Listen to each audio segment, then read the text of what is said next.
with that issue will become burden to them in terms of their output. When you give them the opportunity to vent those issues to you, you advise on the basis of how they should handle it. At least it helps you even as a leader within that agency. And I think that so far I have been able to do that in a manner that most, not all, but most of the staff are happy if you talk to them now. I decided to launch what we call Speak to Your CEO. Speak to your CEO. Every end of the month, Friday, get the opportunity to engage me.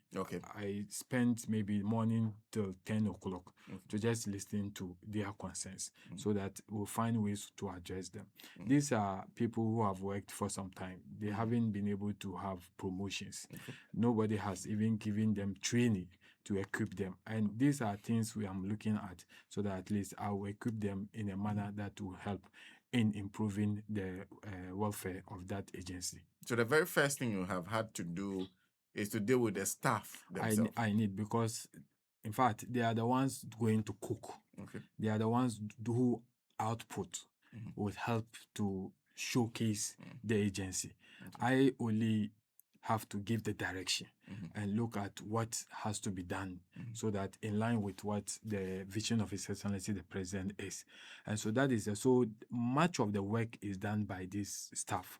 You cannot ignore them. You must listen to them and grant them the opportunity so that they have that willingness to work and give out their best. So I dealt with that, and then we decided to enter into our accounts and issues there, here and there.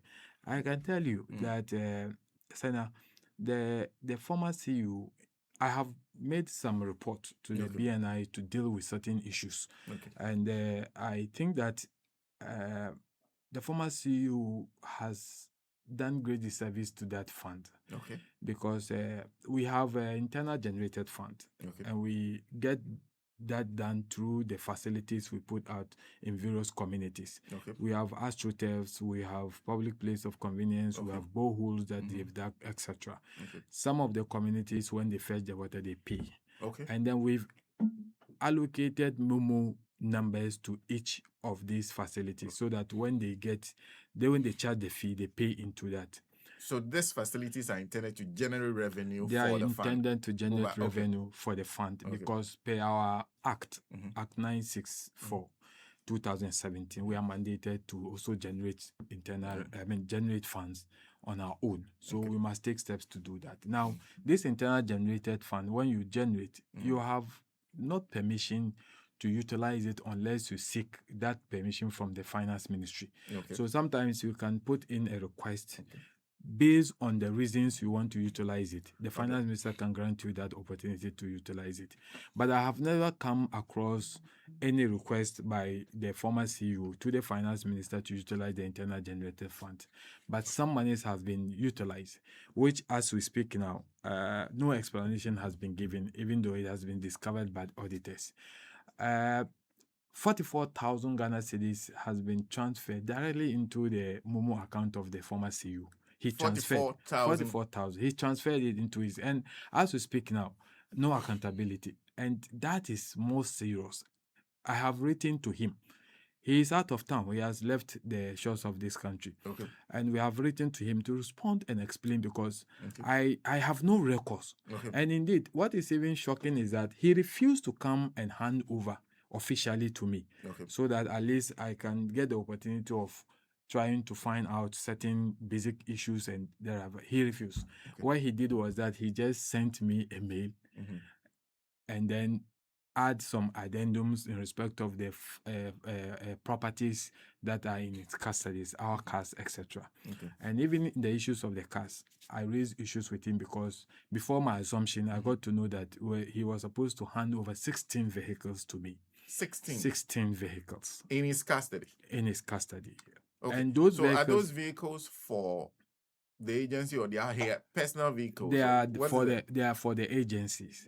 But those vehicles, when I assume of it, were not found in the premises of the fund. None of the system. None of them. And some are being used by some of the senior staff. Okay. But the rest of it that are supposed to be in the pool were not available in the custody, the premises of the fund. Okay. I reached out to him, and the explanation was that for safety, because we do not have security in that premises. So Okay. for safety, it is quite understandable. Now, bring them out became a bit of a tough war. Okay. And I had to write and ask him to bring those things. In fact, my Land Cruiser, the official vehicles for the CU, it took me some time to get it. He was asking me to meet him outside the premises of the office for me to receive. I said, no. Everything we have to do, we must do it within the premises of the this thing, because it's an official work that we are doing. If after all the processes are exhausted, and then you need to meet me, that I can make myself available. But until that is done, I'm not willing to meet you outside. He wanted you to meet him outside and take the car. And you see, strangely, when he decided finally to bring the car, he left a fully loaded pump action gun in the car. Okay. He never mentioned it to me. He left it. But when the car was brought, the official driver of the agency went for the car. Okay. And then the gentleman reported to me that he asked me whether he has something left in the vehicle. He said no. So when the car was brought, I suspected in his mind I'll rush in using the car. Okay. I was then using my personal car to the office, so I wasn't too bothered about him. Okay. So I packed the V8 for almost 2 weeks. Okay. After 3 days, he realized that the car was not moved or not used because he has a tracker in the car. He never even reported that to me. A tracker? A tracker. There's a tracker in the official vehicle. And he never reported to me. And this tracker was not installed by the fund? There was no record to suggest that the fund stored that tracker. Okay. There was no record. Okay. So I decided to just leave the car for almost 2 weeks, parked in the premises of the fund, the office. After some time, then he called the driver and said that he has left his pump action gun in the car. Okay. So the driver came to me and I said, well, I am the one he should speak to, not you. Why is it that he's talking to you? So go back to him and tell him that he should come for the gun. He declined. He didn't come. Okay. And so when I visited, I went to a conference in Volta region. And it was in that conference that an advice was given to me by a friend that it doesn't look good to use a personal, but almost all the CEOs were there with their Land Cruiser. Okay. I was there with I used a Benz 4x4. Then the gentleman advised that once I have assumed office, it's important that I use the official vehicle. Okay. So when I came, I decided that, well, I have to make use of that vehicle. Then I have to call the regional police command, to report to him about this. Then he advised that I should either allow the former CEO himself to come and pick the gun, or report to a nearby police station for the police to come. So what I did was that he refused to come, and so I reported to a nearby police station in Abilimpi. And the police actually assigned an officer who came to pick the gun. Just after that, he had an issue why you did that. I would do that. So I then told him. But I wonder, why wouldn't you give him the gun personally? Why were you avoiding that? You see, this is a situation where he has a tracker in the car, and at the time I suspected so. Okay. But I wanted to be convinced. Okay. And so I left the car, and I did not also take the gun. I did not touch the gun. I allowed the police to pick the gun. Okay. Then on my official duty, he stopped the car on the way. As I was using the vehicle for official duty, he stopped it. Because once you have the access to the tracker, you can direct the movement of the vehicle. So he stopped the car. So he had control over the car? He has control over the car. One weekend, he stopped the car. And it was an embarrassing situation for me. And so, in fact, that day, I attended a program within around Abosokai. And then when he stopped the car, and that was the very day his executive secretary's father also attacked me because the lady did something that I'm taking steps to address because I assumed office on the 15th. My appointment was on the 1st of September. Okay. So on the 15th, I was in the office. Around 19, letters were dispatched to controller on my blind side. Okay. And so when I detected, I realized that I must institute an investigation to unravel that. Okay. And these letters were dispatched on the instruction of the former CEO. Okay. He signed those letters and backdated it, and it was the executive secretary who dispatched the letter. Okay. So I decided that no, it can't happen. Okay. So I decided to ask the internal audit to investigate that. Mm-hmm. When the internal auditor was going through the process of investigating, some documents were being tampered, our attendance book, etc. So I realized it. So I then issue a suspension letter to her, not to touch anything official, that she should stay off anything official until the final determination of the audit is completed. Okay. That did not go down well with the father. Okay. So the father actually, and let me take this opportunity to thank the board chairman. I was just standing close to my board chairman at the function when the father came and was just all kinds of things. And in fact, the board chairman did so well and to manage the situation. So people around did not even detect what was happening. But I was smiling. I was laughing. I knew I was doing the right thing. And I have no any... it was not a vicious actions. It was just to do what is right, to correct an anomaly. Okay. And so I was not offended by that attack. And it was after the program I was going for that car that the CEO, the former CEO, stopped the vehicle. And people were following me. I pleaded with them, in fact, and I told them that they should just excuse me because this is what has happened. I didn't want the attention of the public to be on me because You're sure there was no fault with the car? No, there was no fault. It was just an embarrassing situation. That was what he did. So it was after that incident that I invited some national security officials who came and swept the vehicle and detected the tracker. Okay. And then they removed the tracker. So upon that, I decided to write a petition to the Director General of Ghana Police. And that petition was directed to the BNI. And the BNI called me. So I went there. And then they started investigating. And it was within that process that he left the country. So when the process of the investigation was going on, the executive, his executive secretary was actually called.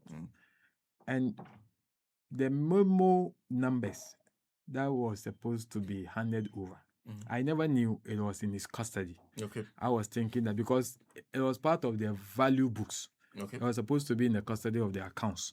And later I found out that those the numbers were with him. Okay. And so then it was part of the investigation. When you say momo, you mean the phone? Yes, the numbers. The numbers. Okay. The PIN code, everything.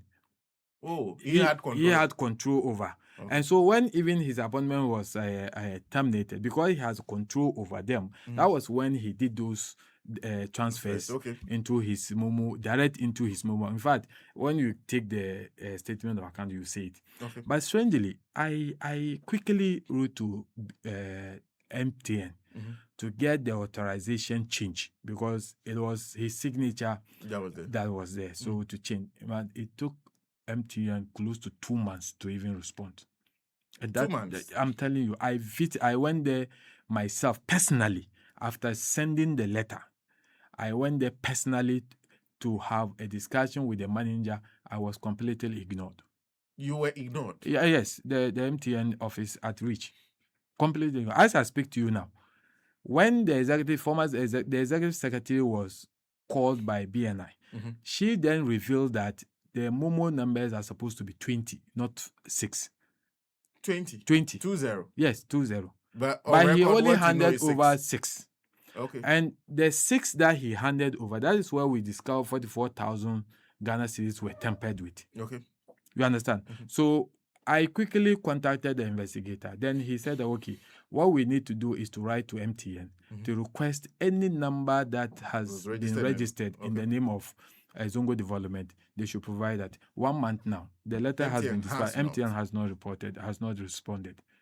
So they are basically frustrating the process, and I don't understand the reason for the delay, because even if I write to you and you have an issue, you quickly reply back by telling me what the issue is. So because MTN has not responded to them. They have not responded as I speak to you now. And you see, this Momo issue has been raised by auditors. Before I took over. And then it went even before the Public Accounts Committee. And the Public Accounts Committee gave a specific directive that the monies within the Momo numbers must be transferred into the IGF account. And what they explained was that they should have been that internet banking, so that it could easily be transferred. Those money could easily be transferred into the IGF. So I wrote to Bank of Ghana, because the account is Bank of Ghana account. So we wrote, and then Bank of Ghana said that they cannot, because they don't run that kind of system unless the commercial banks.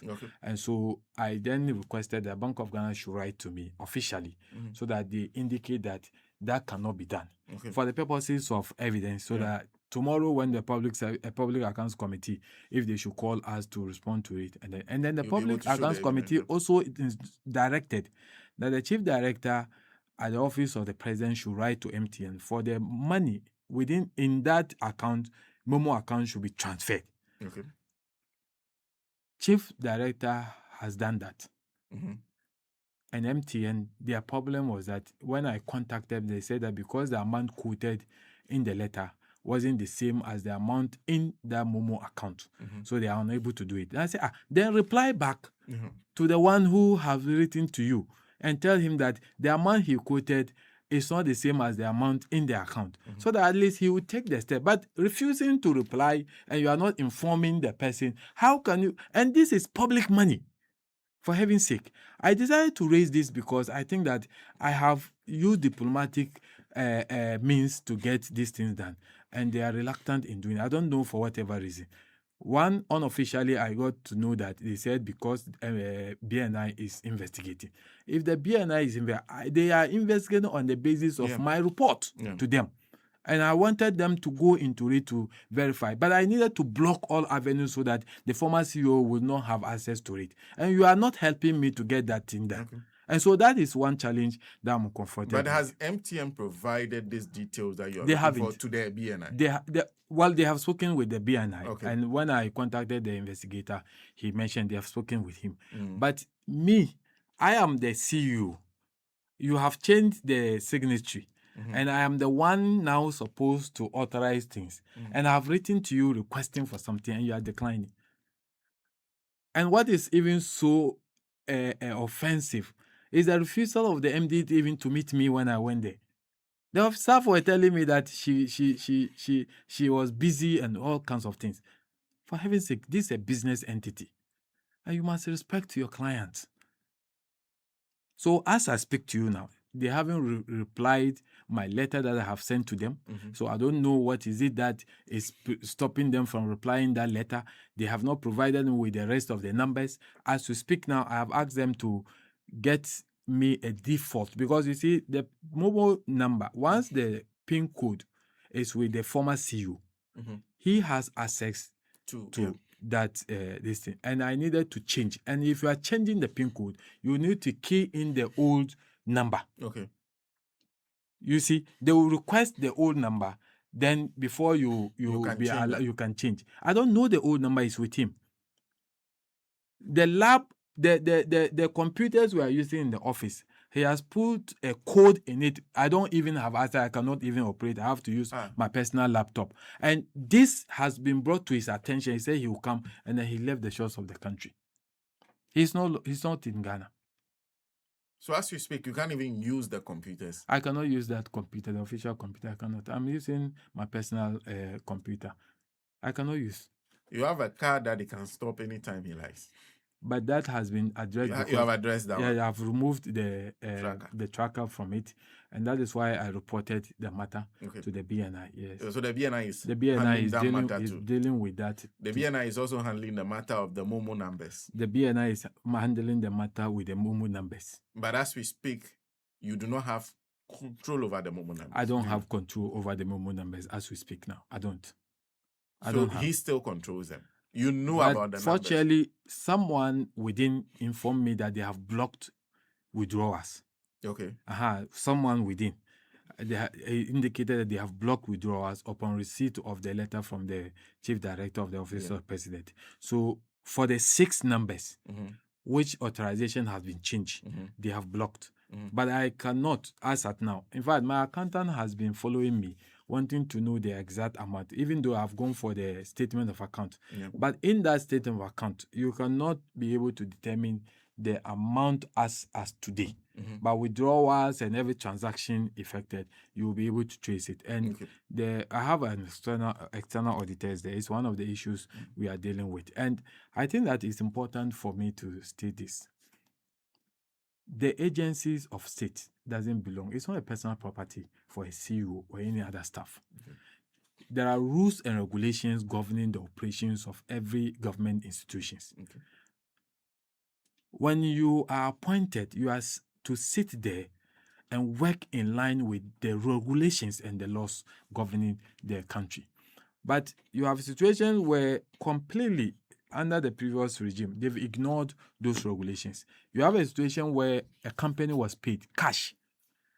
Money belonging to the agency was removed, withdrawn, and paid cash for a supply of a street light to a company. That is against the law. Cash. As they withdrew the money in cash. Yeah, the money was withdrawn. And the reason was that the company complains that he owns a bank. And therefore, you, a CEO, you decided to conspire with that company and withdraw money and pay the individual cash.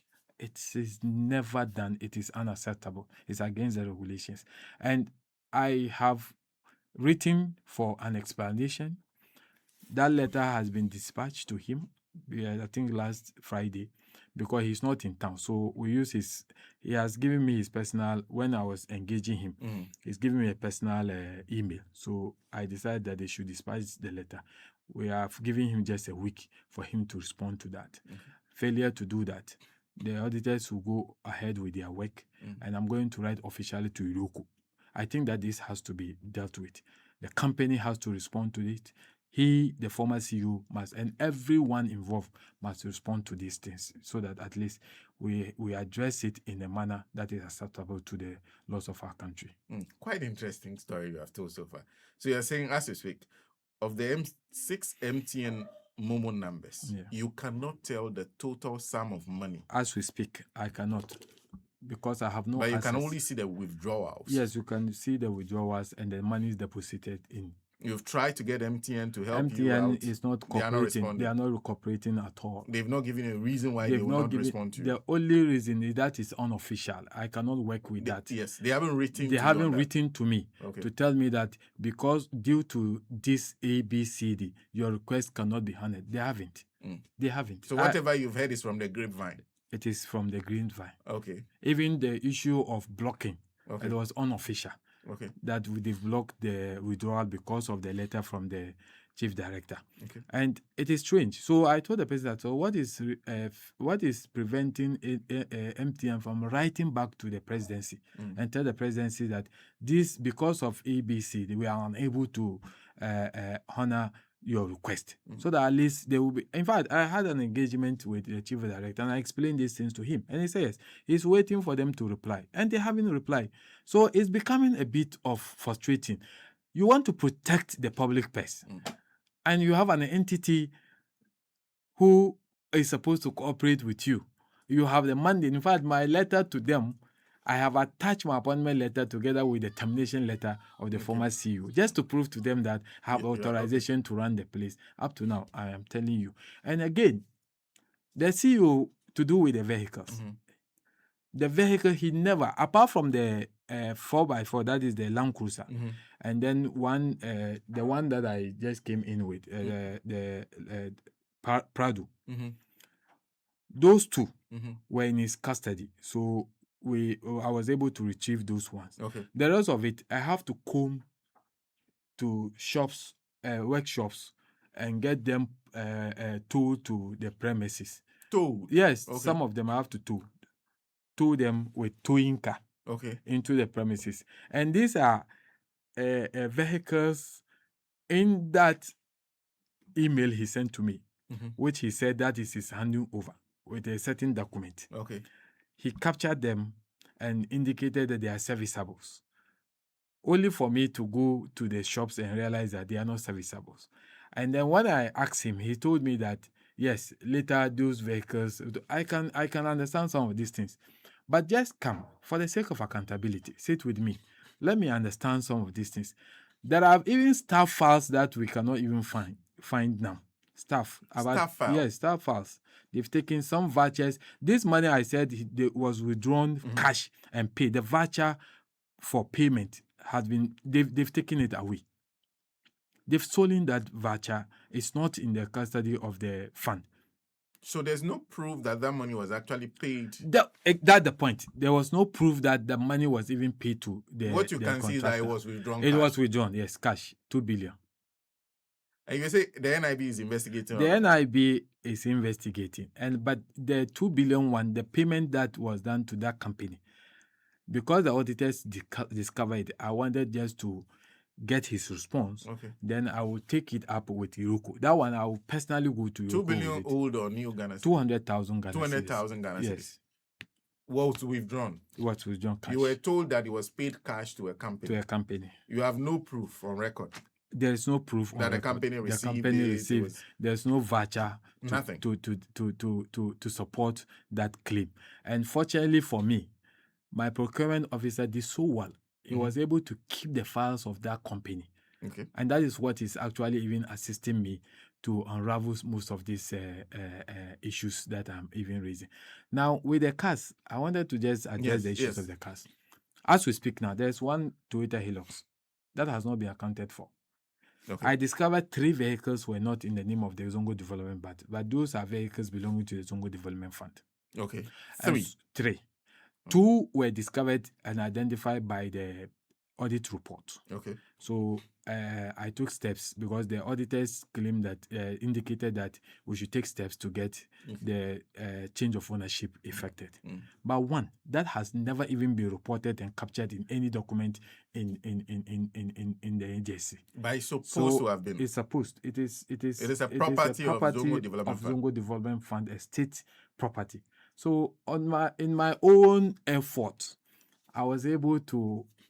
In fact, let me commend the DVLA boss, Julius.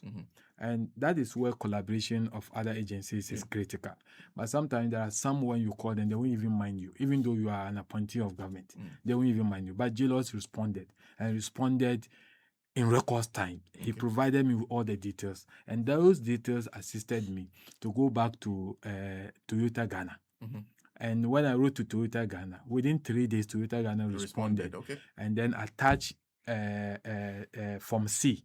And they admitted that those vehicles belong to us. Okay. And so they attached Form C. And then I signed the Form C and they effected the change of ownership. As I speak to you now, I have official documents proving that those vehicles belong to us. 2, we've been able to get it because those were discovered by the audit funding. But the other one, the Toyota Hilux, I think the number just escaped me. But we are yet to discover where. You don't know where it is. I don't know where it is. Have you spoken to your predecessor? But he was arguing. When I requested, I wrote officially to him that he has 16 vehicles in his custody he should hand over. He argued with me on phone that it was 14. We were arguing. I said, okay, if you are saying it was 14, and he was directing me to write another letter to indicate that the cars were 14. I said, I won't write. I told him that I will not write a letter. I have written to you. I say 16 vehicles. If you think they are 14, reply to me and tell me they are 14. Let the records reflect. I requested 16. You are saying it's 14. Why do you want me to write officially to say it's 14? So he wants you to change your initial position. So that it will be official that there are 14 vehicles Exactly. Once you say so, one exactly. You admit so. Exactly. Okay. So I refuse. I said no, I won't. Just reply to the letter and let me understand that they are 14. You don't know what I'm holding, that I am making that request. And indeed, when you look at the records of the vehicles, there are supposed to be 16 vehicles. Okay. 16 in total. Okay. But he handed over 14. Not even that he handed over 13. Okay. One Camry. Not if I say handed over, he stated on paper to me. But I have not the physical vehicles. I have to take steps to locate them. And then I asked him, "Where is this vehicle?" And he said, "Go to this workshop." Where is this vehicle? Go to two. I'm telling you, that is the kind of situation. You don't have a transport manager? We don't have a transport manager. So the CEO is responsible for... Exactly. We don't have a full complement of staff in that institution now. And you have 16 vehicles and don't have one transport manager? We don't have. So it's run by the administrator of the institution. And we don't also have...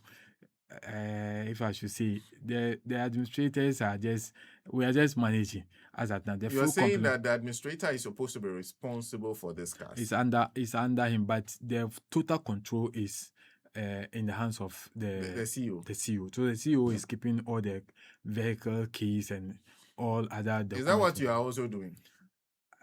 For now, because we don't have, and I've discussed with the management that we should have a transport manager, somebody who will be solely responsible for the transport, and we are working on it.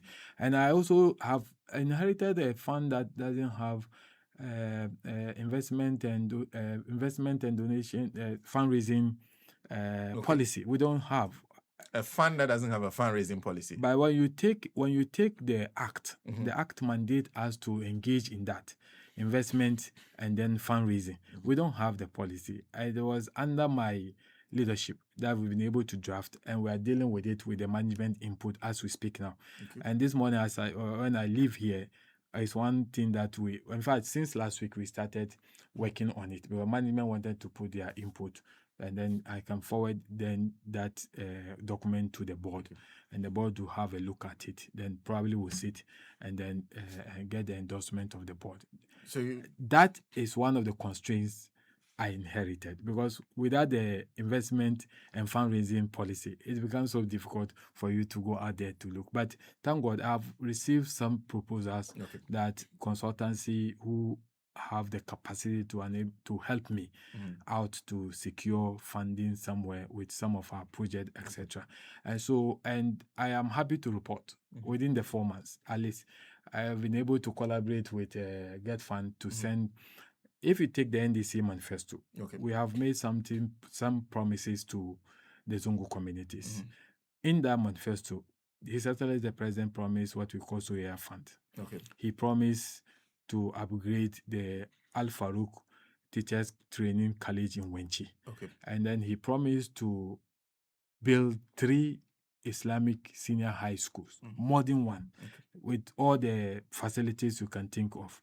And then he also promised to build TVET, Islamic senior high schools in the area of TVET and vocational skills. All this falls within the domain of the Zongo Development Fund.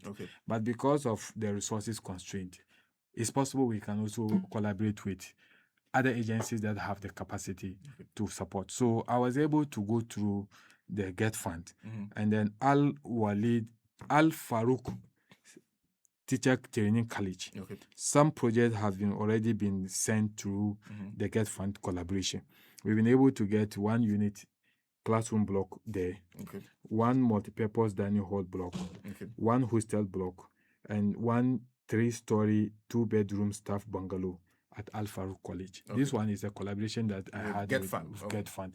And indeed, when I went back again, he called his deputy and said, "Zongo is here." That's how he described the administrator. He said, "Zongo is here." He called his deputy and said, Zongo is here. Go and deal with him. And then just listen to him.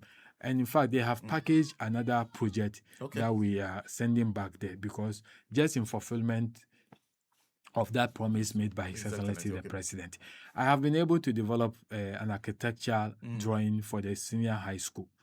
Even though I don't have the resources, but through friends who are into that field. They've been able to get me the drawing, and then they've done the costing for it. I am now looking forward to get some clearance from the Ministry of Education just to approve the structure that is in line with the whilst you look for the money. What I look for the money, and I'm developing a proposal to attach to it. Probably either Ministry of Education will assist, or I have to go to the Gulf countries. That is the Arab countries. What is important is that you need, if you have a very good proposal and you justify what you want to do, you will get support from them. As for that one, some of them have yearly a program they do in helping deprived communities. It's only that you have to go and justify and then make sure that whatever you are presenting to them is in line with what they want to do. You will get that support. So I'm just looking out for this clearance. If I'm able to get it, I'll step out there and go and get the needed support so that we get these things done as early as possible. Sanarugu, in Sanarugu, the chief of Sanarugu, he has done us the honor of giving us 33 acres of land. Acres of land. 33 acres. Yes, and that actually sent me to Tamale as courtesy's demand. He has done good to us. You need to go there and thank him. What's the land for? It's meant for, we indicated that we have to get this Islamic school in 3 Islamic schools, one in the south, one in the north, and one in the middle belt. So probably the 33 acre will assist us to do the northern Islamic Senior High School there. And so I went there and they've given me all the needed support in terms of documentation so that I can take control and ownership of it. And so we are working on it, and I'm writing to the Lands Commission in Tamale to start the processes of doing it. But I'm constrained. I don't have money. It's the money problem. I don't have money. No, but as we speak now, it means that you don't have full control of monies that are supposed to be that of the Zongo Development Fund. Not yet. Not yet. Not yet. But have you been able to secure control of some? So far, yes. For the administration, operationals, etc. But I think that, you see, we budgeted, when I assumed office and they presented the budget to me for my input, I look at it and I realized that capital expenditure wasn't captured. So I asked, and they said that sometimes the capital expenditure money, the budget for capital expenditure is difficult for you to redirect it to a different thing.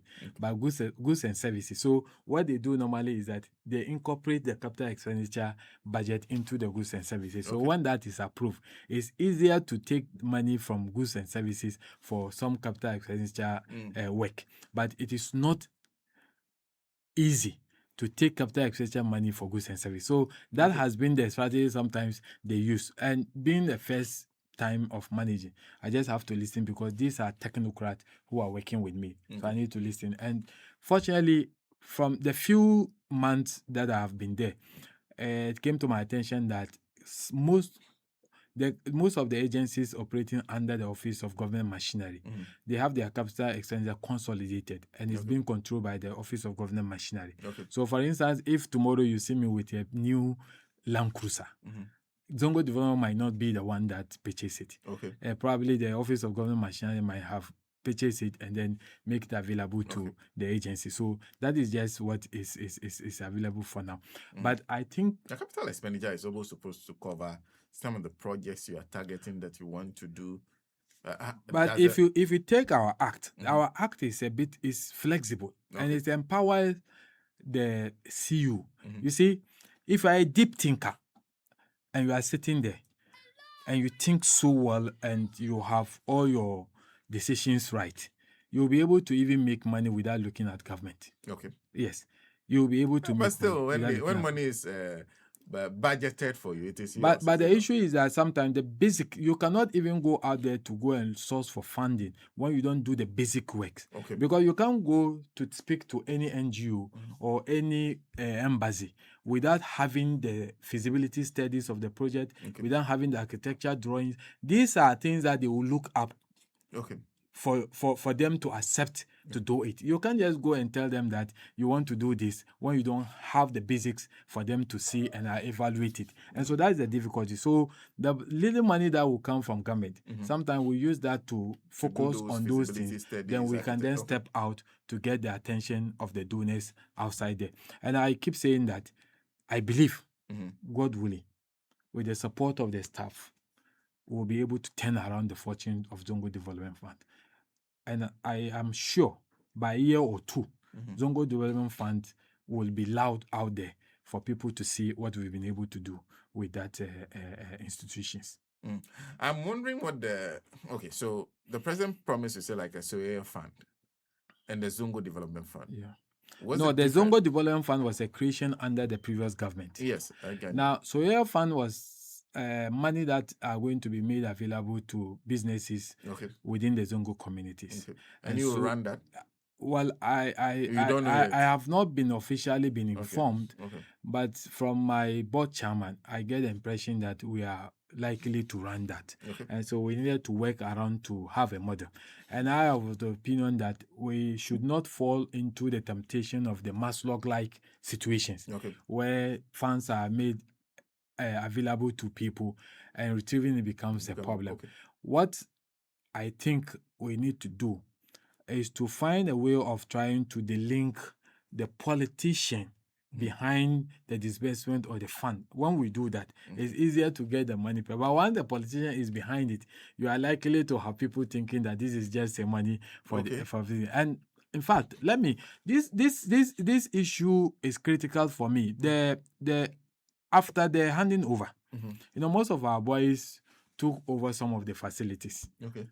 And as at now, some of them are proving difficult to cooperate with us. Though those facilities belong to us. And let me make this point clear. I have been put there to create opportunities for party people as well as the Ghanaian people. I don't intend having issues with any party person. Any party person that is a member of the group that have hijacked one project or another belonging to Zongo Development. What I'm only calling for is that come and let's sit down. There is a portion of the revenue generated by that project to come to us. We have a policy, and that policy states that money accrued from AstroTurf, 60% has to come to us. 15% goes to the management of the facility. Then 15% goes to the workers, those who are working. Then 10% goes to the assembly where the facility is located. And so what I'm only saying is that I am not interested. I'm not saying that those of you who have hijacked, I am going to sack you or you will not. No, you continue to manage it. But should you not? Because it's a property of Zongo Development Fund. First thing you need to do, secure it and decide who run it. Is that not what you're supposed to do? It is. But mind you, these are party people who have also assisted in the campaign. And sometimes they think that they should also have some opportunities. So I am saying that, yes, that opportunity will be made available to you. But let's sit down and look at it so that we talk. And then what is due us, you hand it over to us. And what is due the community or the assembly, you give it to the community or the assembly. But we just have to streamline it and put all of them will be part of the committee that will manage. I am not going to sack anybody because I am supposed to create opportunities for people to get to work. You understand? Particularly within the Zongo communities. So I'm not sacking you. You are a party. You are part of the party and government. Your interest should be the success of the government. You don't become an obstacle, an impediment on it. In fact, money is meant for the state. It's what was used to put down those projects. We get those monies and we use it to invest elsewhere. Now, if you are fortunate to have an AstroTurf in your community and you are keeping the funds in the name of party because you are a party person, then certainly you are not doing any good to the government. And so long as we all want to do well for the government to look good, it's important that you understand to come and sit with us and then get this thing sorted out. But I have made an effort. I traveled to Kumasi. I have traveled. In fact, one is in Soto. And that one, the DC is in charge. And my understanding is that the DC says that he was waiting for the new CEO to be appointed.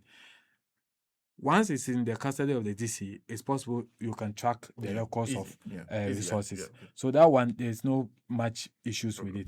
There's one at Fadama.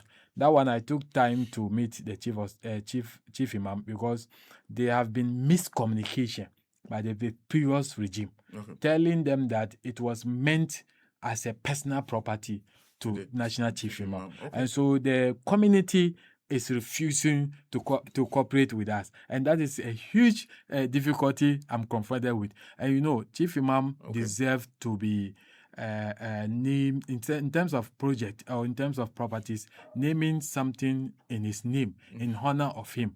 It is not a misplaced priority.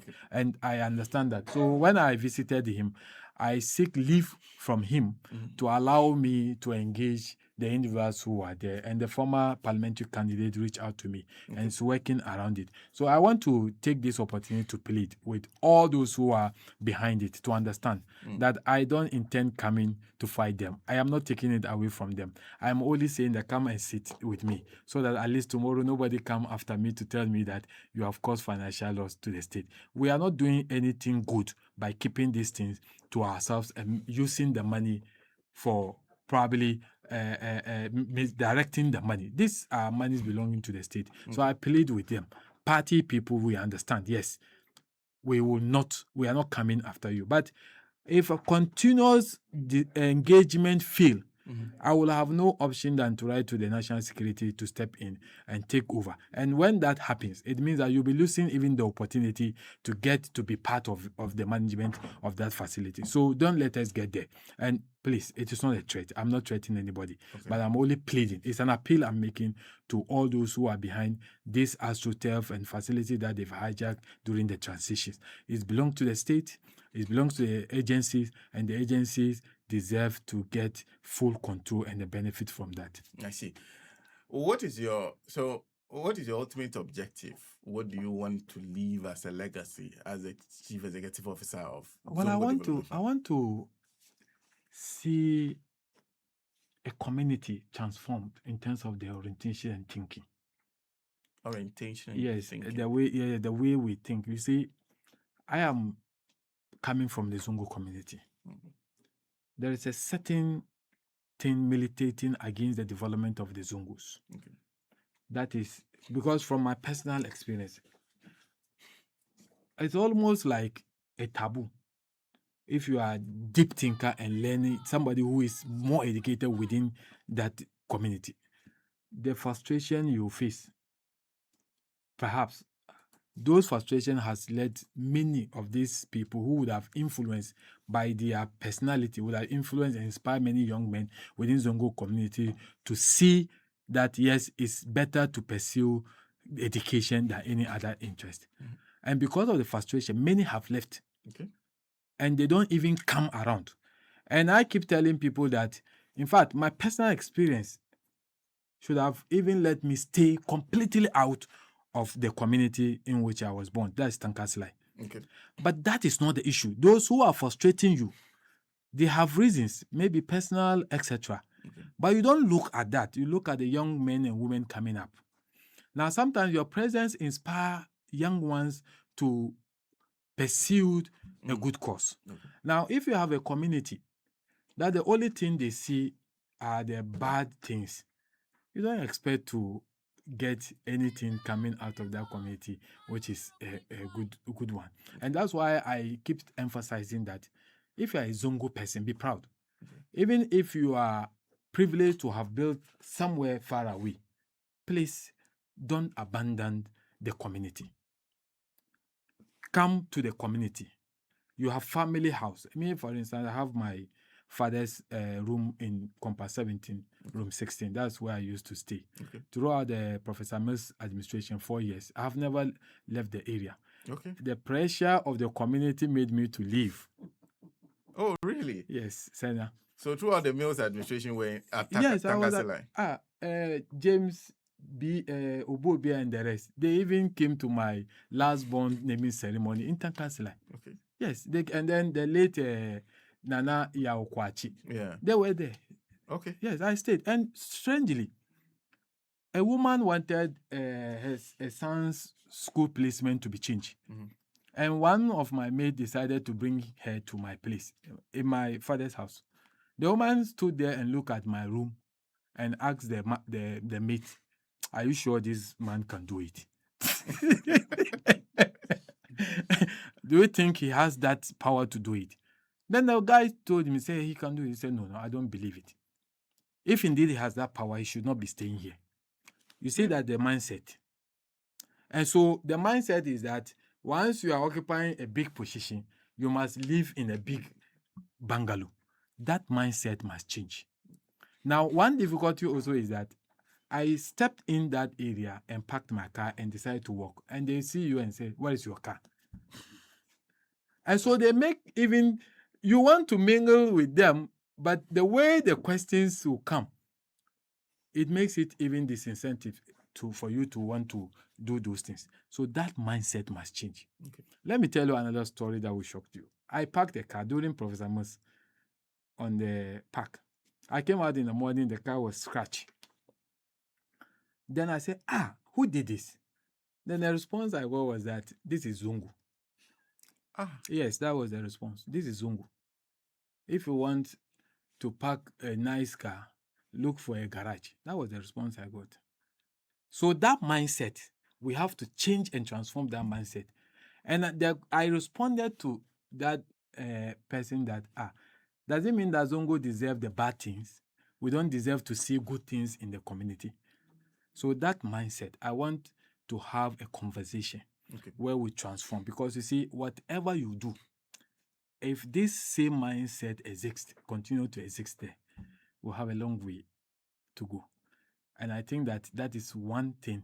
If I'm able to change, then all other things will follow. I see. Well, nice to have you in studio.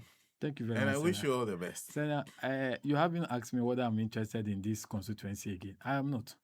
I'm not interested. No. But see, I didn't ask you a question. You are addressing the... No, I want to address it because at least the people in this constituency are listening to me. Okay. And it's important I address it. You are not interested. I am not interested in the contest in this constituency any longer. You see? No. You will run to the MP? I will never run. I am telling you because, you see, I have been hurt. I have been destroyed in terms of my reputation. People have created something that doesn't even reflect it. It doesn't represent me at all. But can those be addressed and then you... You see, sometimes it's important to stay away and allow things to take a normal course. Years to come, people will get to know and appreciate you better. I may not have the opportunity of serving. His Excellency the President has recognized me. Let me devote much of my energy in that so that I proved the capacity that I have. What they would have benefited, I will demonstrate it with this position so that at the end of the day, they will have the opportunity to assess that I wasn't coming just for personal interest, but I was just coming because I felt I have what it takes to help the young ones come in there. So now I struggle as a young man in this constituency. I walked here, barefooted to Salvation. Ebenezer Primary School, Sempe 12 JSS. That's where I attended school. I understand the difficulty and challenging confronting the Zongo people because I've lived with it. I have gone through it. And so, because of that, to be able to go to Mfansipim school, being a Zongo person here, in Tankasla here, it's not a child's play. But God has been gracious. I have gotten the opportunity to go. And I can tell you that with the little opportunity I have been able to get, I have managed to get some boys within the community attending Mfansipim today. It's because of the records I left there. In Mfansipim, I was a volleyball captain. If I were a bad person in Mfansipim, I wouldn't today be able to recommend others to be admitted in Mfansipim. I did that. And for me, when you loved people, and you love them deeply and they hurt you, it hurts. And so I'm saying today, I am not interested in running for MPship in Abelikuma Central. I don't think, in fact, I made a commitment to a woman I respected so much. In fact, he made a certain comment and I told them, if she had told me, I would have listened. And the fear was that she didn't want to tell me so that I would say, I don't like her. Okay. I would say that she doesn't like me. And that was a fear. So I made a very profound comment that anytime you see me contesting an election, it will happen on her approval. Without her approval, I won't contest any election. Alhaji Halidu Haruna is Chief Executive of the Zongo Development Fund. Join us in the studio this morning. Up next, we'll be talking about the new patriotic party. And they go to Congress this Friday. But it's that season of Christmas again, and your favorite big drink is a